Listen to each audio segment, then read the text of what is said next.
C'est parti, David? Ouais, avec C'est plaisir. parti. Allez, bonjour à toutes et tous. Donc, bienvenue pour ce Midi Circulaire. C'est le 11e et les thématiques aujourd'hui, c'est l'économie circulaire et les travaux publics. Donc, on a deux intervenants. On va commencer par les femmes pour être plus élégant. Sabrina Charuel, qui est équipe projet sur les achats responsables à 3AR, et Damien Lesbach, qui est responsable d'études d'innovation et éco-conception au département infrastructure, gestion de patrimoine et géotechnique au CRMA. Je l'ai bien fait, Damien, ou pas? Ouf. Donc, écoutez, la thématique, elle est très simple. C'est que les travaux publics ont toujours été un peu en avance sur toutes les thématiques de l'économie circulaire. Et l'idée aujourd'hui, c'était de voir un petit peu le contexte de ces TP d'économie circulaire, de voir avec Damien les perspectives. Puis ensuite, Sabrina nous présentera une boîte à outils qui a été montée, enfin, elle nous expliquera mieux, mais à l'issue d'un AMI. Et puis l'objectif, c'est de mieux comprendre ces outils, comment ils fonctionnent et comment vous pouvez peut-être les utiliser. Est-ce que ça vous va? Alors, les midis circulaires, petit rappel, c'est enregistré. Donc, c'est ce que vous disiez, David, tout à l'heure. La vidéo sera retransmise sur la chaîne YouTube dans quelques semaines. Pour les questions, n'hésitez pas à les poser au fur et à mesure de cette petite visioconférence. Et puis, on aura 10 minutes, un quart d'heure pour que Damien et Sabrina puissent vous répondre. Donc, voilà. Donc, Damien, c'est le moment où tu partages ton écran et c'est à toi. Merci Ève de cette introduction. Alors, je vais faire ce partage que nous avons bien sûr répété. Donc, il ne va pas y avoir de soucis. Voici, toc, et logiquement, ça s'affiche de votre côté. Est-ce bien cela? Oui. Parfait. Et bonjour à tous, bonjour à toutes. Comme l'a précisé Ève, je suis Damien Lesbach, je travaille au CEREMA. Effectivement, c'est plus facile à prononcer de cette manière aussi. CEREMA, je suis responsable d'études sur économie, éco-conception, circularité de l'économie. Je travaille à Bordeaux, donc je suis basé à Bordeaux. Au sein du CEREMA, nous sommes un réseau de plusieurs responsables d'études dont nous pouvons confronter, comparer et partager ensemble nos différentes expériences. Pour la thématique qui nous concerne, donc spécialement sur les TP, je vais avoir trois parties. Juste un petit rappel contextuel avec la mise en relief de la partie Nouvelle-Aquitaine par rapport à l'échelon national, la concrétisation de la méthodologie de la valorisation de matériaux alternatifs, donc comment on recycle, et enfin l'ouverture sur les défis qui nous attendent, les prochains leviers que nous aurons à actionner. Partie réglementaire, bon, en France, on a mis un petit peu de lois et autres. Premier point, la loi de transition énergétique pour la croissance verte, donc la LTECV. Dedans, l'article 79 impose, chiffre des quantités de matériaux à atteindre. C'est un élément qui nous permet de définir des objectifs. À partir de 2020, l'approvisionnement en matériaux doit être à minima de 60% issus du réemploi, et ensuite en entretien, en construction, les matériaux intégrants, les couches de surface, les couches d'assises, doivent contenir une partie d'éléments recyclés. L'important pour nous n'est pas forcément là de connaître précisément ces chiffres, mais simplement cette loi a imposé des seuils à atteindre. C'est un élément moteur. De même, le Code de l'environnement, l'article 541-1, également définit des seuils à atteindre. Les 70% de valorisation matière du déchet BTP, issu de la directive cadre déchets de l'équipe européenne, et également le seuil à atteindre de diminution de moitié par rapport à 2010, la quantité de matériaux non dangereux, non inertes mis en décharge. Donc, c'est également un autre élément d'objectif chiffré à atteindre. C'est vraiment ces deux points-là que l'on poursuit dans les sein des TP. Des outils en parallèle existent, notamment la feuille de route d'économie circulaire, qui va permettre de mettre au point de ces guides techniques, ces guides qui seront ensuite utilisés sur les performances des matériaux. Donc la FREC va nous servir à mettre au point ces techniques qui seront ensuite utilisées par les maîtres d'ouvrage pour leur marché. Et ensuite, bon, l'engagement pour la croissance verte, hein, c'est la déclinaison des Green Deal, où les différents freins techniques sont levés par un portage de la profession, un portage de la puissance publique, de manière à pouvoir investir des nouveaux champs, des nouveaux matériaux qui ne sont pour l'instant pas encore valorisés et les rendre, du coup, compatibles pour un nouvel usage. Il existe bien évidemment d'autres règles, mais bon, pour l'instant, c'est ceux-là qui sont quand même les plus importants. En termes de caractérisation du gisement, je mets sur cette diapo un comparatif. Alors, les chiffres ne sont pas aux mêmes années, donc c'est un peu biaisé, mais ce que l'on peut comparer, enfin, ce que l'on peut retenir de cette comparaison entre l'échelon national et l'échelon local, c'est que la proportion au sein du BTP, bâtiment travaux publics, la part que représentent les TP, elle est identique dans les cas, 85% ou 84%. Donc, on est sur la même part. De même, la production de déchets du TP, donc le gisement, ce qui va devenir notre future matière première, également, est dans les mêmes proportions. 90%, au-dessus de 90% dans les deux cas. Comment ce gisement de matériaux inertes est ventilé? Grossièrement, on va dire que la moitié du gisement, les 50%, c'est des blés remblés, c'est des terrassements, c'est vraiment lors de construction routière ou de construction d'ouvrages, c'est tous les travaux préparatoires de déplacement de terre qui vont faire la partie inerte. Et également, il y a une fraction qu'on peut estimer 10, 20, 30% de matériaux inertes, c'est un mélange de terre et d'autres éléments déjà en place qui vont nécessiter derrière une filière particulière puisqu'il va y avoir un traitement à place. On va devoir séparer les parties terreuses du reste. Et en fait, la partie restante, les 20% ou 25% restants, c'est un peu tout venant, soit du béton des constructions qui est en place, soit d'autres petits, du bois et autres qui sont valorisés. Sur la région, pour la partie en termes d'installation installation de traitement, pardon, il y a une centaine, voilà, 123 précisément, installations disponibles. Au niveau national, en 2020, on était à 2100. Donc on est doté avec quand même une disparité régionale. Je reviendrai après sur la caractéristique du gisement, mais il y a quand même une disparité régionale. Au niveau national, c'est 2100, ça fait à peu près 4 usines pour 1000 km². Au regard de ce gisement, la comparaison entre le national et le local, en termes de matériaux recyclés, on est à peu près dans les mêmes quantités, 10%, de 5 et 10% de matériaux recyclés qui sont produits et réutilisés. Ce gisement, pour aller un peu plus dans le détail, il est composé de la manière suivante, donc 11 millions de tonnes réparties en valorisation, on va dire 6 000 tonnes essentiellement du remblayage. Le remblayage, c'est dans les carrières, venir combler les carrières, soit au cours de leur activité, soit en cession d'activité. Le régime d'autorisation n'est pas le même, mais pour combler les carrières, ce matériau-là est disponible. Essentiellement, ça va être à la Dordogne, ça va être Vienne, dans ces territoires de carrière.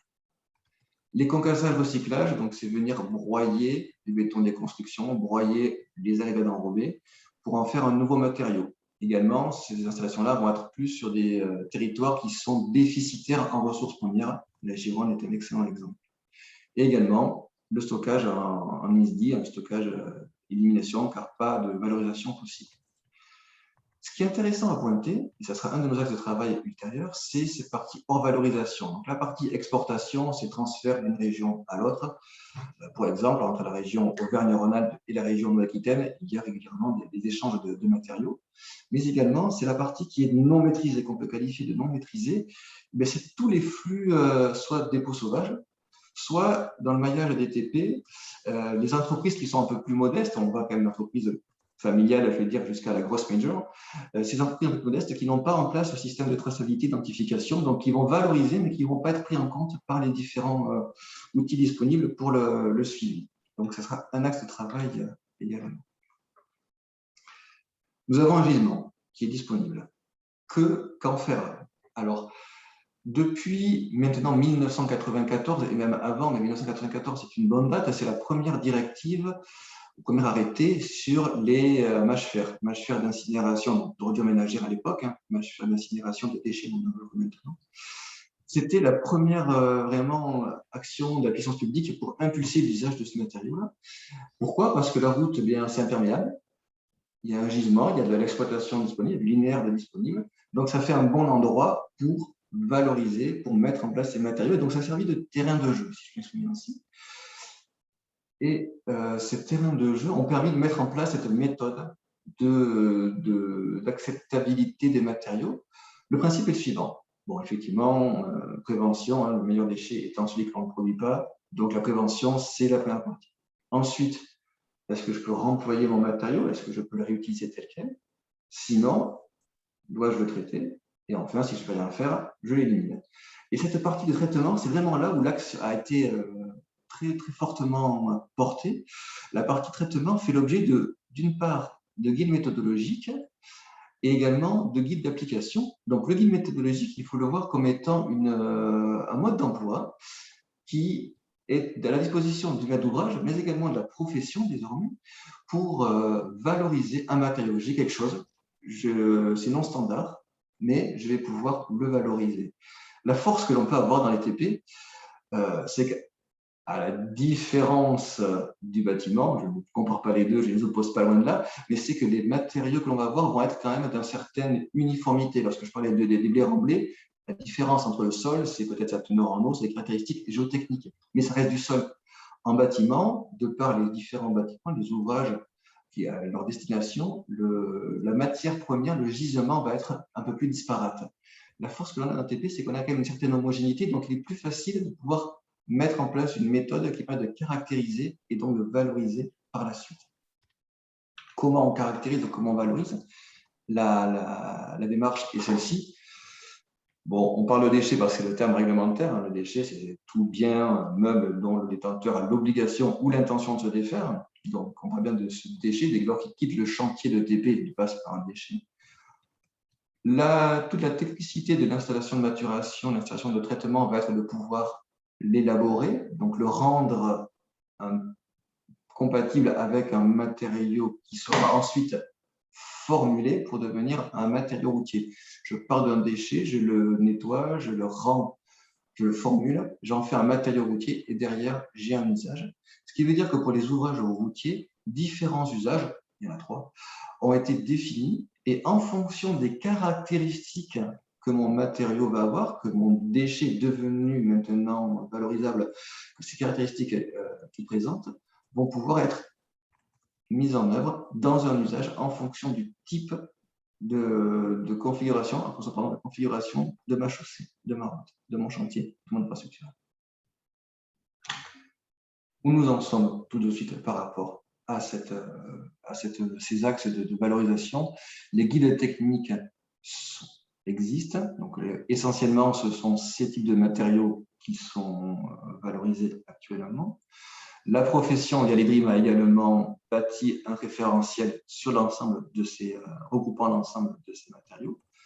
Localement, l'association entre donc le CEREMA et la profession routière a permis, c'est tout récent, j'ai reçu la semaine dernière le guide, enfin le coup de tampon de la profession, des guides locaux. Donc spécifiquement, le monde du TP est capable de se rassembler sur des produits, des thématiques vraiment spécifiques, dédiées, particulières, localisées, je pense au calcaire de Charente-Maritime, pour en faire un exemple de valorisation et ainsi le mettre à disposition des maîtres d'œuvre, des maîtres d'ouvrage. Les prochains défis qui nous attendent maintenant, donc vous avez pu constater que l'ensemble de la chaîne est en place. J'ai un matériau, un gisement disponible, je sais comment le valoriser. Ce qui nous reste à faire, ça va être bien de consolider cette démarche, en fait. La valorisation par la connaissance, par la communication, par la diffusion, par la commande publique également. Il y a un travail fort à faire en diagnostic amont avant de faire le chantier. Et en fait, on est en plein dans la loi AGEC. On va être vraiment diagnostiqué, être en capacité de pouvoir diagnostiquer le gisement en amont, avant la réalisation des travaux, de manière à pouvoir retranscrire dans la commande publique ces éléments-là, ces quantités-là, pardon, également derrière susciter des réponses qui sont vraiment adaptées, qui sont pertinentes par rapport à ces objectifs de valorisation, objectifs qui donc sont déclinés dans le Code de l'environnement, mais également dans la loi LTECV. Enfin, prochaine étape aussi, c'est la valorisation donc, sur le site. C'est la mise en place du set flux, mais bon, ça, c'est la partie AGEC, ça concerne directement les professionnels et c'est quelque chose qui est en place, donc il faut continuer à impulser. Autre axe de travail, la traçabilité de nos matériaux. Donc, l'idée n'est pas de faire encore plus contraignant un système qui est déjà en place. Pour tout ce qui est matériaux comme les règles enrobées par exemple, ou les mâches-fer, il existe des bordereaux de suivi des déchets. La bibliothèque est en place, l'infrastructure d'inventaire est en place. On a encore à faire des efforts, notamment par rapport au maître d'ouvrage qui, initialement, en tant que détenteur, va initier la création de ce déchet, bien s'assurer que systématiquement, au retour, lorsque le déchet a été valorisé, eh bien, que la boucle lui revienne bien et qu'il puisse être en capacité fine de définir le chantier sur lequel il a pu mettre en œuvre son matériau. Et surtout également, l'axe fort qui va être, c'est la réduction de la part de non maîtrisée. Un déchet inerte égale décharge sauvage. Je fais un très gros raccourci, mais cette partie-là va être nécessité de la part de la puissance publique, mais également de l'ensemble de la profession, un fort investissement. Et là, le défi, là, il est au niveau de la traçabilité, comment rendre un outil simple que tout le monde peut s'approprier pour ne pas alourdir ce qui est en place et de manière à lutter contre cette réduction de flux qui sont non maîtrisés. Également aussi, un point sur la proximité du chantier, la proximité de l'emploi, donc de la collecte, mais également du réemploi. Ces trois défis nous attendent. Et pour conclure donc, cette intervention sur l'économie circulaire dans les TP, comment c'est abordé? C'est d'une part prévention, gestion des déchets, et ensuite la valorisation, l'utilisation des matériaux alternatifs. Le réseau routier, en termes d'infrastructure au sens large, c'est, de mémoire, c'est 3500 km de voies routières, c'est 180 000 km de routes, c'est 500 km de voies navigables, donc un fort domaine infrastructure qui permet de répondre à ces objectifs, de préservation des ressources naturelles, de maîtrise de la pression sur les matériaux recyclés parce que les gisements sont présents, mais également ils ne sont pas capables de satisfaire l'ensemble des besoins. En l'occurrence, les séricales enrobées ne peuvent pas satisfaire tous les besoins de production de matériaux bitumineux et également de réduire l'impact environnemental. Donc, tout ce qu'on va avoir à faire, c'est de pouvoir soutenir la demande en matériaux recyclés sans épuiser le gisement pour qu'il y ait toujours se renouveler et porter de nouvelles innovations. Pour la partie TP, voilà, rapidement brosser en 15 minutes, c'est assez rapide. Alors, il y a un jeu de questions-réponses, on pourra y revenir dessus. Et je crois que maintenant, Sabrina, tu vas pouvoir ouvrir sur des outils pour concrètement utiliser transcrire ces problématiques. Je te rends la main, je te passe la main. Merci beaucoup, Damien. Effectivement, Sabrina, c'est à toi. Petite manipulation. N'hésitez pas à poser des questions dans le fil de discussion. Ton intervention devait être très claire, Damien, ce qui est le cas, hein, je te rassure. Je te remercie. Sabrina, c'est en train de charger. Et voilà. Si tu peux mettre en mode plein écran. Alors, pour la visibilité.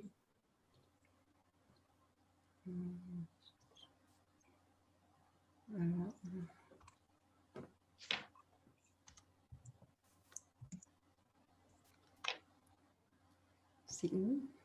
C'est juste en bas à droite, l'écran, encore en bas. Encore, la ligne tout en bas à droite. Encore, descends encore ta souris. Voilà, diaporama. Je vois pas. Je vois pas. Ah bah, tu y es passé dessus. Il y a la dernière ligne qui s'affiche, diapositive 13 de 33. Il y a notes, paramètres d'affichage. Et là, tu as un écran. Là, tu avais ta souris dessus. Ah, là, à droite. Encore à droite? Ça. Non, encore. Voilà, voilà. Diaporama. Ah.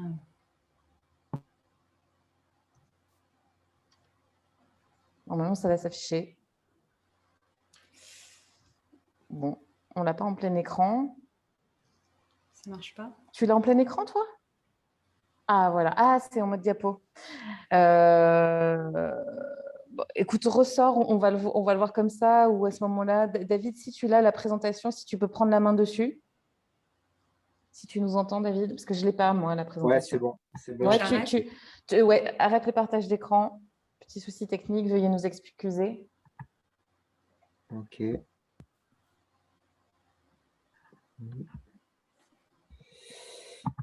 Tac. Sabrina, si tu peux commencer même sans le diapo. Ah, on ne te voit plus.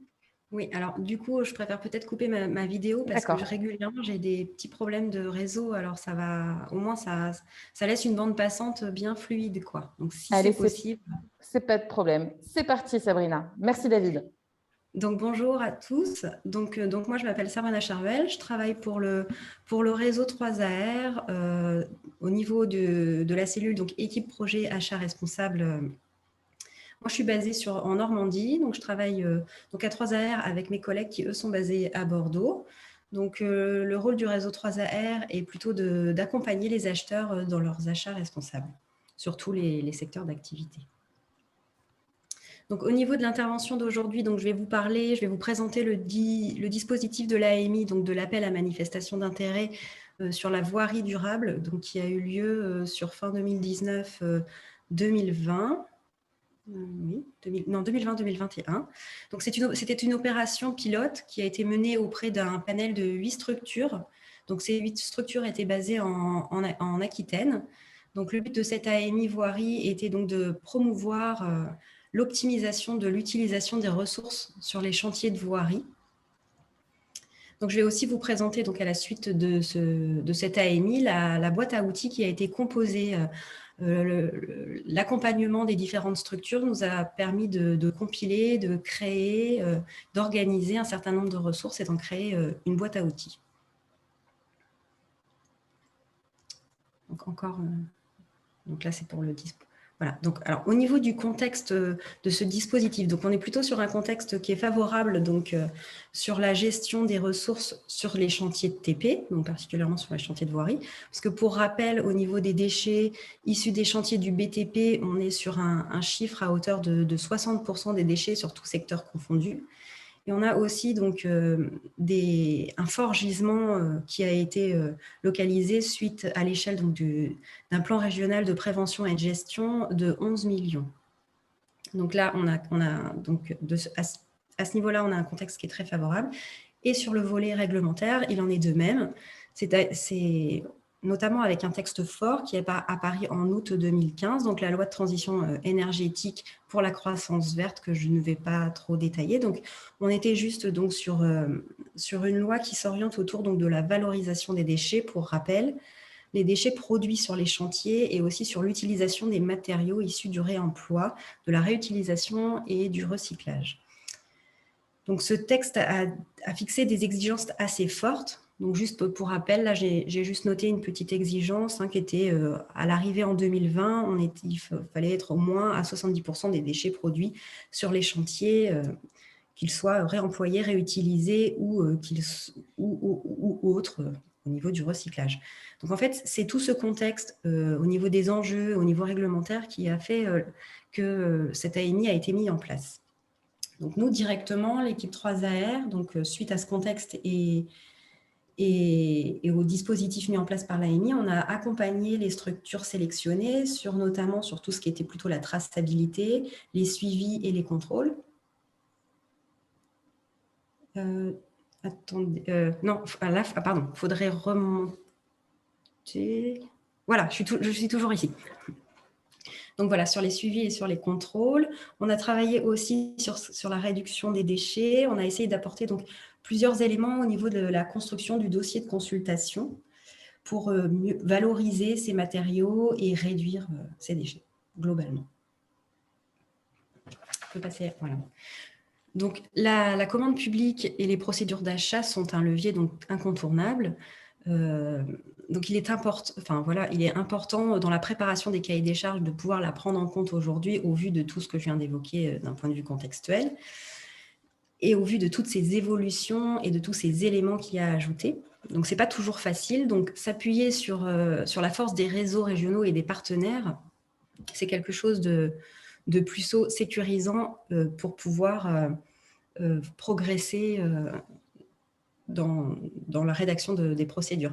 Le rôle des réseaux et des partenaires, donc, c'est de susciter vraiment l'intérêt des acheteurs, de faciliter les réalisations au niveau des achats. C'est aussi de valoriser les retours d'expérience et de favoriser tous les échanges pour pouvoir construire ensemble et faire progresser chacun de son côté ses dossiers de consultation et ses procédures.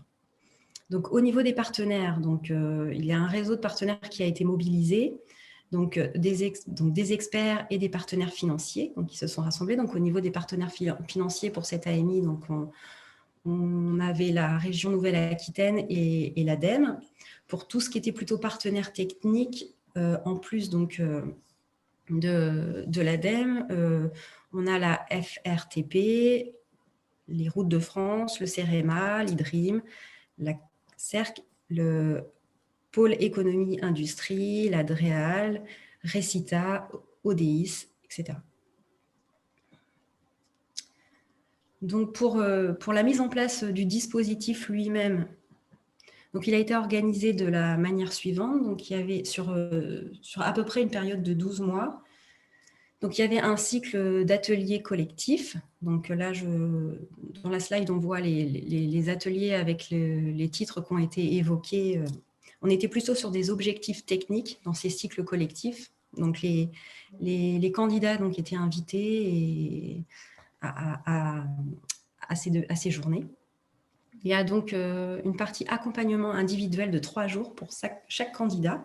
Donc, dans cet accompagnement, il y avait une partie sensibilisation qui était directement intégrée et qui était directement en interne dans les structures, avec des équipes qui venaient les équipes plus élargies que les candidats, puisqu'il y a une équipe projet, et l'équipe projet décidait d'inviter d'autres personnes de leur collectivité pour sensibiliser au maximum dans leur structure et sur la question de l'AMI.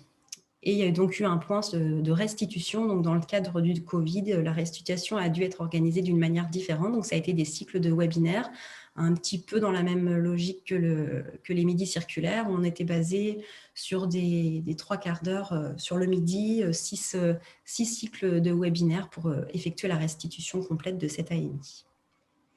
Voilà.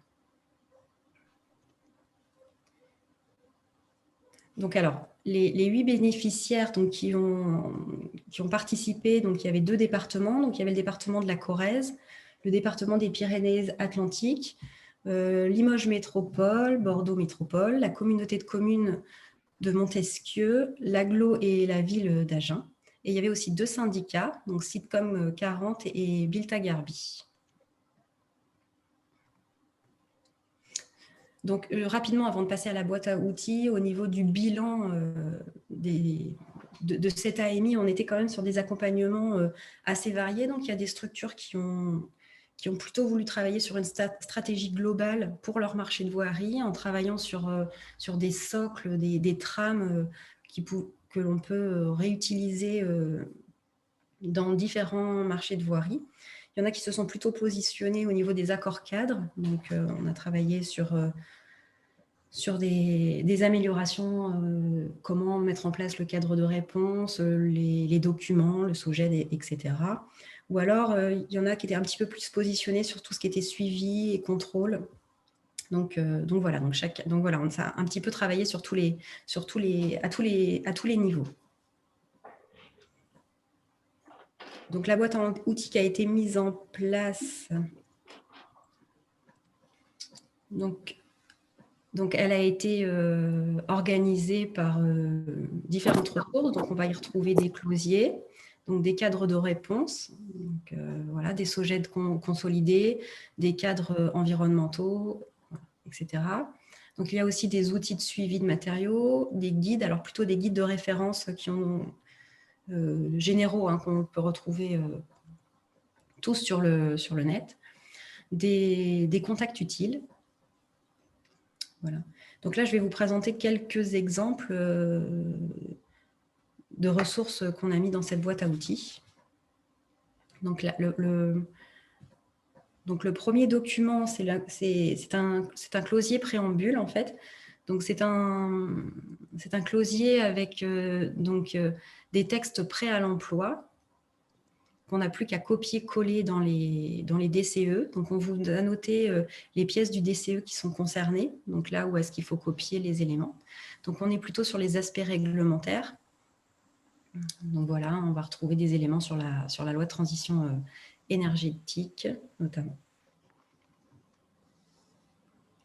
Donc, pour le deuxième exemple d'outils mis en place, donc c'est encore un closier. Donc là, on est plutôt sur un closier au niveau de la gestion des déchets. Donc pareil, là, c'est des clauses prêtes à l'emploi, donc au niveau soit des conditions d'exécution ou des spécifications techniques. Voilà, donc on vous note les documents qui peuvent, il faut copier-coller ces clauses. Alors, si vous souhaitez, vous pouvez les copier-coller et bien sûr les adapter en fonction de vos souhaits. On retrouvera un certain nombre de thématiques pour bien organiser vos clauses. Donc là, c'est la partie closier, toujours closier, sur la valorisation. Donc, c'est sous la même forme que l'exemple précédent.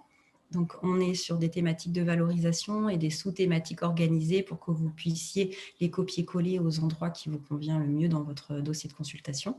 Donc, pareil, là, on va retrouver des clauses pré-rédigées sur les spécifications techniques et sur les conditions d'exécution. Et on vous note quels types de marchés sont concernés, si c'est les marchés de travaux ou les marchés de maîtrise d'œuvre, puisque au niveau du TP, on peut avoir parfois des clauses qu'on souhaite directement figées au stade de la conception et donc des maîtrises d'œuvre extérieures.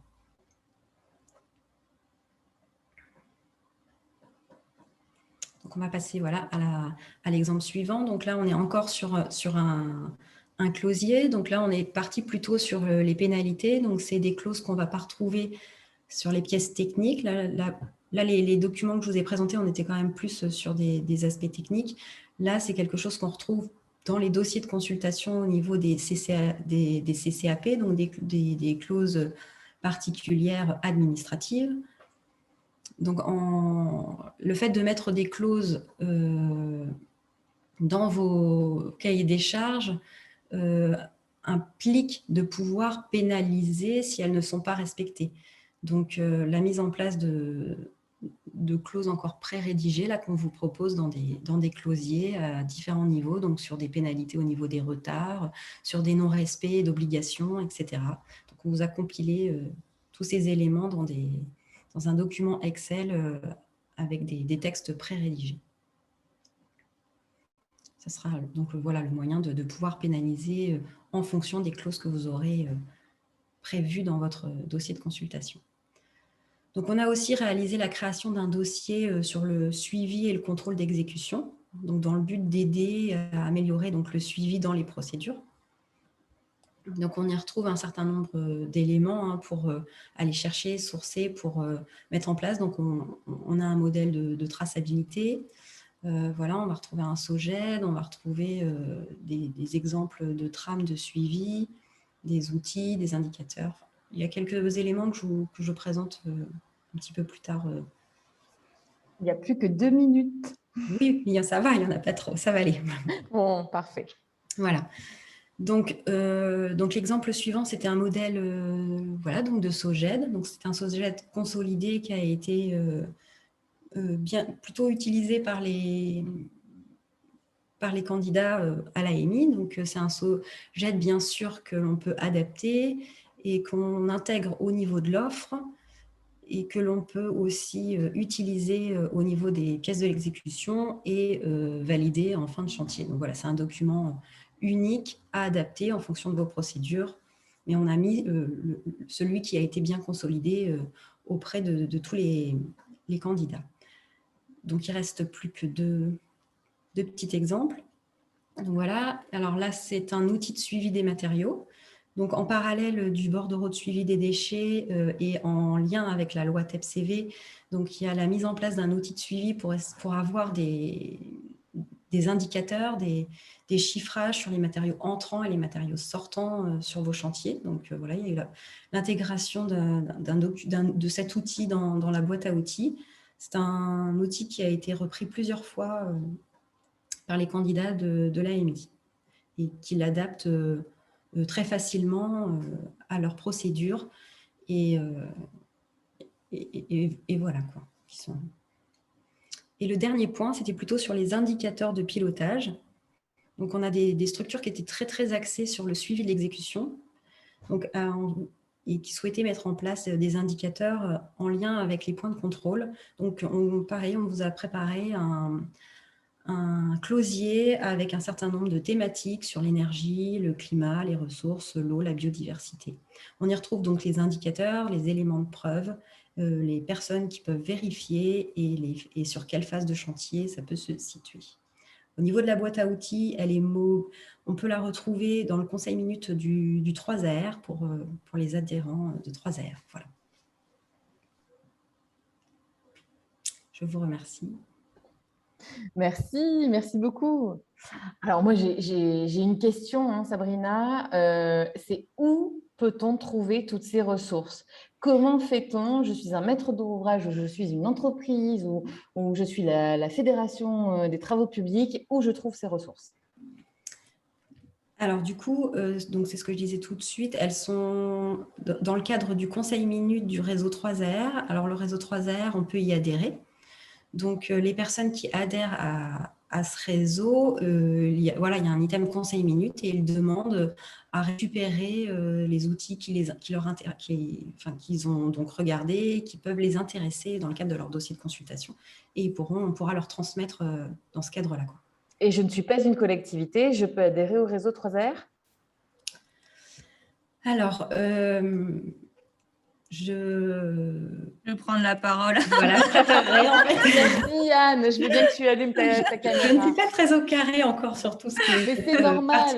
Non, le réseau 3AR, c'est vraiment le réseau des achats publics responsables. Et l'outil qu'a présenté Sabrina, c'est un outil closier, c'est vraiment réservé aux acheteurs publics, donc aux maîtres d'ouvrage publics, collectivités territoriales, bailleurs sociaux, toute typologie, établissements hospitaliers. Voilà, il y a énormément de typologies de structures. Par rapport à où le trouver, le choix qui a été fait, que présentait Sabrina, de l'utiliser en termes de plutôt comme conseil minute, c'est qu'en fait, c'est une boîte à outils, vous l'avez vu, qui est très fournie.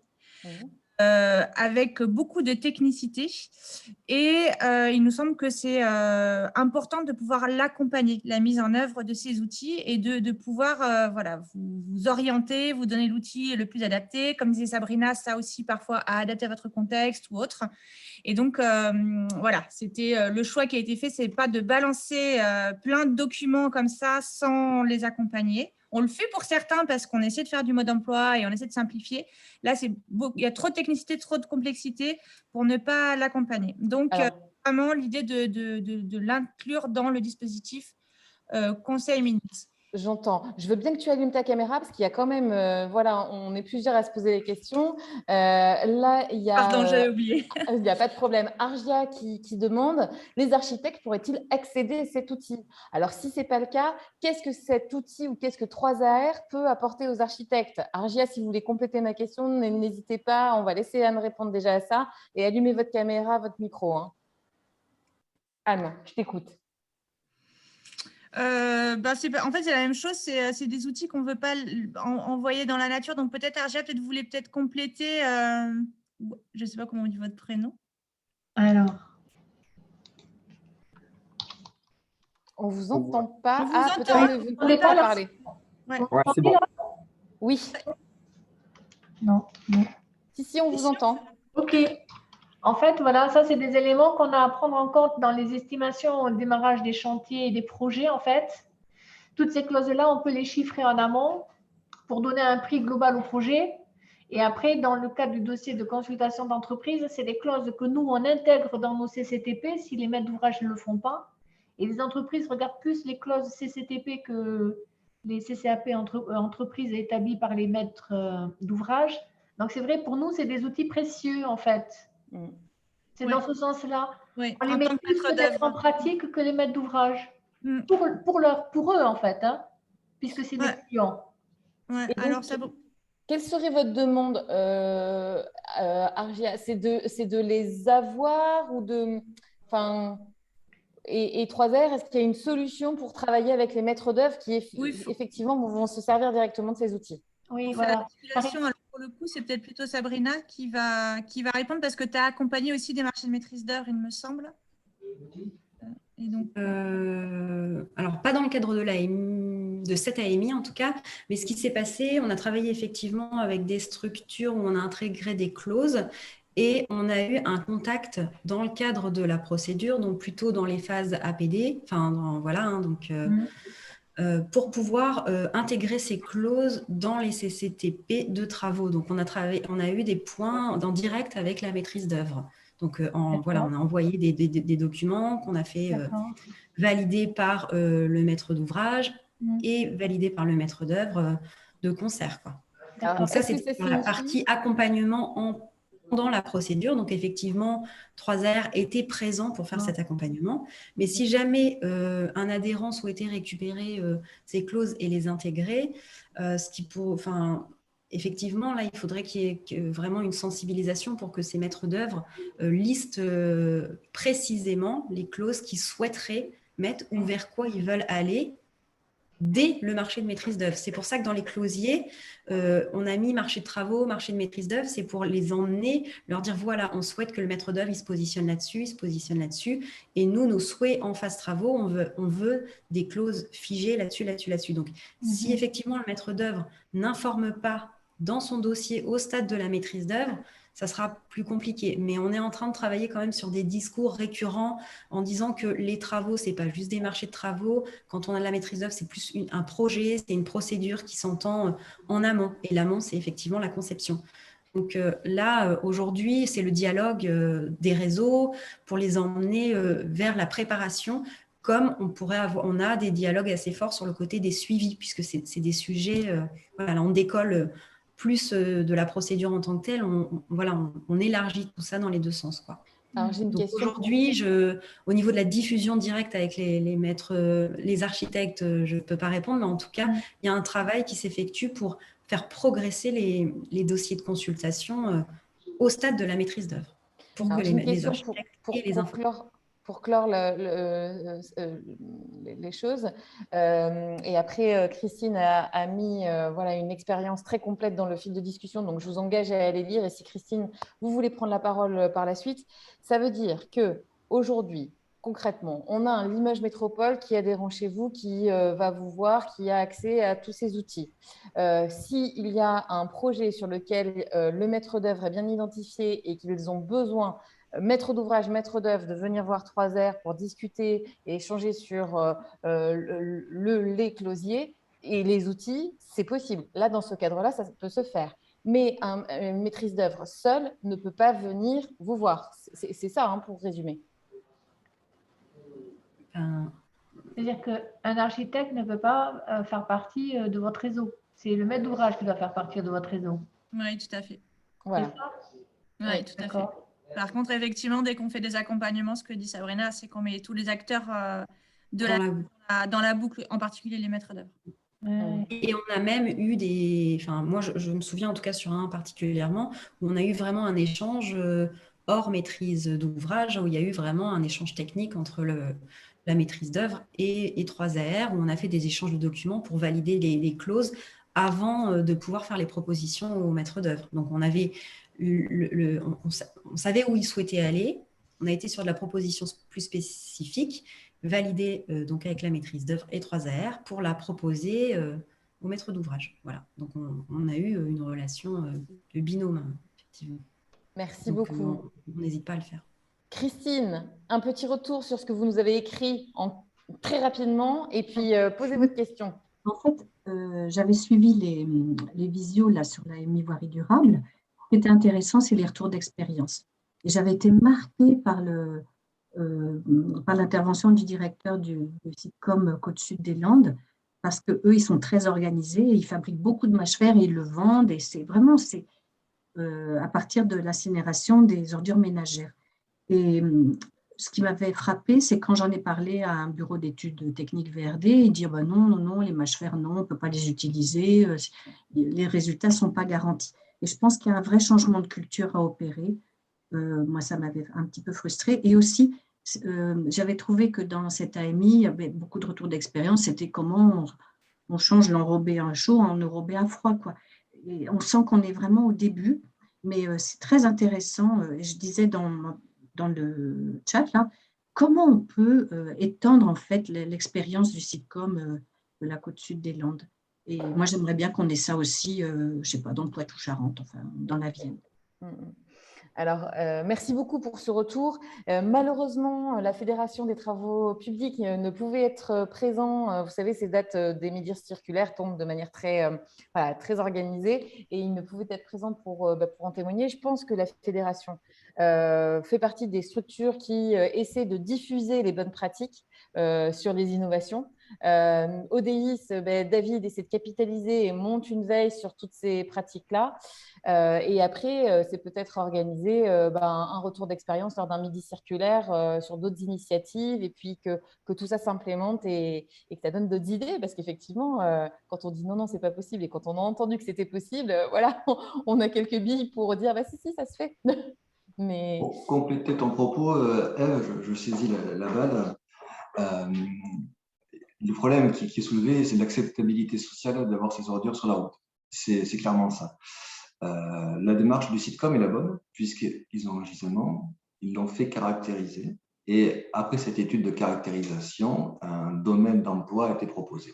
Effectivement, c'est un couche de rendu, un couche de forme, en fonction du trafic. Les maîtres d'œuvre, les maîtres d'ouvrage sont de plus en plus sensibilisés et sensibles à ces matériaux alternatifs, à ces autres gisements qui, pour l'instant, ne sont pas valorisés, ne sont pas exploités. La communication vis-à-vis d'eux se fait par, effectivement, la FRTP, ou la profession au sens large, par nous, CEREMA, en tant qu'établissement public en charge de cette politique-là, par l'ADEME également, qui fait cette éducation, ou par les réseaux que l'on a actuellement là. Ça se fait, ça s'avance, ça c'est long. Le fait de passer aux enrobés moins chauds, je veux dire enrobés tièdes, ça a mis 5 ans, 10 ans, maintenant on y est.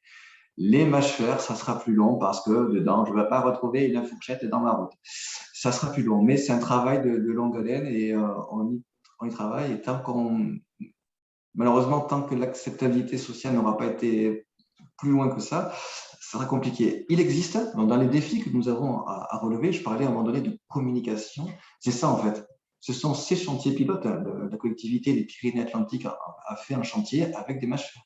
Ce sont ces chantiers pilotes-là qu'il faut savoir et qu'il faut ensuite réussir à communiquer. Et soit les outils qui sont tout de suite disponibles, en plus du moment où nous sommes, il y a les éléments de labellisation. L'ADEME a une politique de labellisation. Nous, CEREMA, on porte un label aussi qui permet d'assurer que le matériau qui a été mis en œuvre respecte bien l'ensemble des engagements de la maîtrise d'œuvre, maîtrise d'ouvrage et d'entreprise. Donc, il existe ces éléments-là qui sont maintenant disponibles pour capitaliser et donc communiquer derrière. Ça se fait, mais c'est long. Merci pour ce complément, Damien. Peut-être d'autres remarques, d'autres questions? Il y a Monsieur Avril qui fait une petite remarque sur le chat, peut-être qu'il veut prolonger la question des mâchefers. Est-ce que je peux avoir... Alors... On vous entend. Oui. Ah, on vous entend plus. Hop, vous m'entendez? Oui. Oui, ça y est. Bonjour à tous. Oui, non, mais pour revenir au mâchefers, moi j'interviens en tant que maître d'œuvre. Ça nous est déjà arrivé d'en utiliser sur des chantiers, d'ailleurs dans les Landes, donc quand c'était possible, mais c'est pas toujours possible parce qu'il y a quand même des prescriptions qui sont assez fortes et la principale, c'est le niveau de la nappe. C'est-à-dire quand on a une nappe qui remonte de façon assez importante au niveau du sol, on peut pas utiliser les mâches fer. Donc c'est quand même très normé, c'est très réglementé. C'est possible, mais c'est très réglementé. La nappe, effectivement, voilà, est considérée. Il y a aussi la proximité des adductions d'eau, connexion, les cartes, les zones karstiques. Effectivement, il y a tout un tas de limites qui, pour l'instant, sont encore à respecter. En amont de l'emploi du mâche-fer, l'étude hydrogéologique permet justement d'identifier et de cibler les zones. En faisant écho au chantier des départements des Pyrénées-Atlantiques, cette étude hydrogéologique a permis d'identifier les zones sur lesquelles il n'était pas possible d'employer exactement pour des problèmes de nappe, de rabattement de nappe. Donc, ça permet de les éliminer, malheureusement de passer en technique alternative au mâche-fer et sur les autres zones de pouvoir valider ces matériaux-là. Donc, effectivement, pour l'instant, on a aussi ce carcan-là et toute la force, toute la technicité aussi du producteur de matériaux et de son laboratoire de caractérisation, c'est d'identifier finement, de cibler les zones et les limites, les prescriptions d'usage, je vais dire, c'est quand même plus positif, les prescriptions d'usage de son matériel. Pour vous donner un exemple, nous, on en a utilisé pour une déchetterie. On a fait sur la déchetterie réalisée sur une plateforme dont une partie a été réalisée avec des mâches fer. Super, merci pour ces retours d'expérience. Il est 12h52, donc on s'était donné l'exigence de respecter le timing. On l'a dépassé de 7 minutes. Merci beaucoup pour vos retours. On a bien compris que les retours d'expérience, c'était quelque chose qui vous intéressait, quel qu'il soit, autour de l'économie circulaire. Donc, David, je te laisse présenter les prochains midis circulaires. Ben oui, effectivement, on a une chance, c'est ce qu'on disait tout à l'heure, on a la chance d'avoir les prochaines dates. Donc, vous pouvez les noter, 21 octobre, 18 novembre, 16 décembre. Et on a les thématiques. Donc, la prochaine, je pense, va beaucoup vous intéresser aussi, c'est déconstruction. Ensuite, on a un retour d'expérience, probablement un retour d'expérience du côté d'Angoulême, mais voilà, on est en train de consolider ça. Et la dernière, qui est issue de notre de notre réseau. On avait un midi circulaire réseau et on a eu la chance d'avoir Suzanne Déhou. Et bien, on l'a attrapée à ce moment-là et elle a accepté effectivement d'intervenir pour nous en décembre. Donc, du coup, ça sera économie circulaire et santé. Donc, vous voyez que on aura en un peu plus d'un an travaillé sur pas mal de sujets et en espérant vous donner quand même pas mal de contenu et qui se retrouve, comme on vous l'a dit précédemment, sur notre chaîne YouTube. Voilà pour ça. Et merci beaucoup d'être présent et fidèle.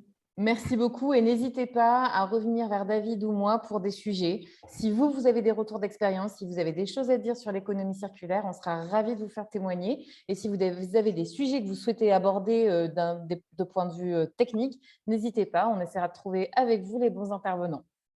Donc, merci beaucoup. À très bientôt. Merci Sabrina pour ton intervention. Merci Damien et merci Anne pour les compléments. Très belle journée. Merci à tous. Au revoir. Au revoir.